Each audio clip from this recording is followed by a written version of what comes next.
वालेकुम व्यूअर्स, कैसे हैं आप लोग। उम्मीद है सब खैरियत से होंगे।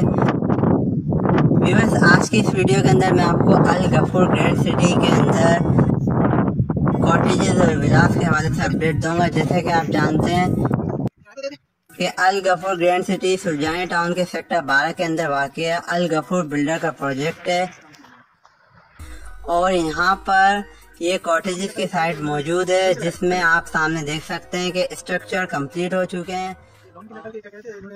वीडियो में आप सामने देख सकते हैं कि ये वो विलास हैं सामने रोड फेसिंग, जिनका काम बाद में स्टार्ट हुआ था, इसीलिए इनकी प्लान का काम अब कंप्लीट हुआ है और अब इसका बाकी काम भी आप आने वाले दिनों में देखेंगे कि बहुत तेज़ी के साथ होगा।